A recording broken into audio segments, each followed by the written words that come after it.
The birds we admit usually fall into 3 wetland-linked groups. Some birds live on the water. They swim, dive, and feed below the surface. For these birds, water is home. Some birds live near the water's edge. They walk, wade, and hunt in shallow areas. Reeds and muddy shores give them shelter. This is where they find food and safety. The wetland edge is full of life.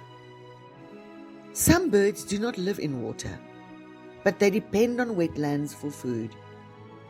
They visit to hunt, then move on. Without wetlands, they cannot thrive. If you find a bird, contact Parys WADER before you act.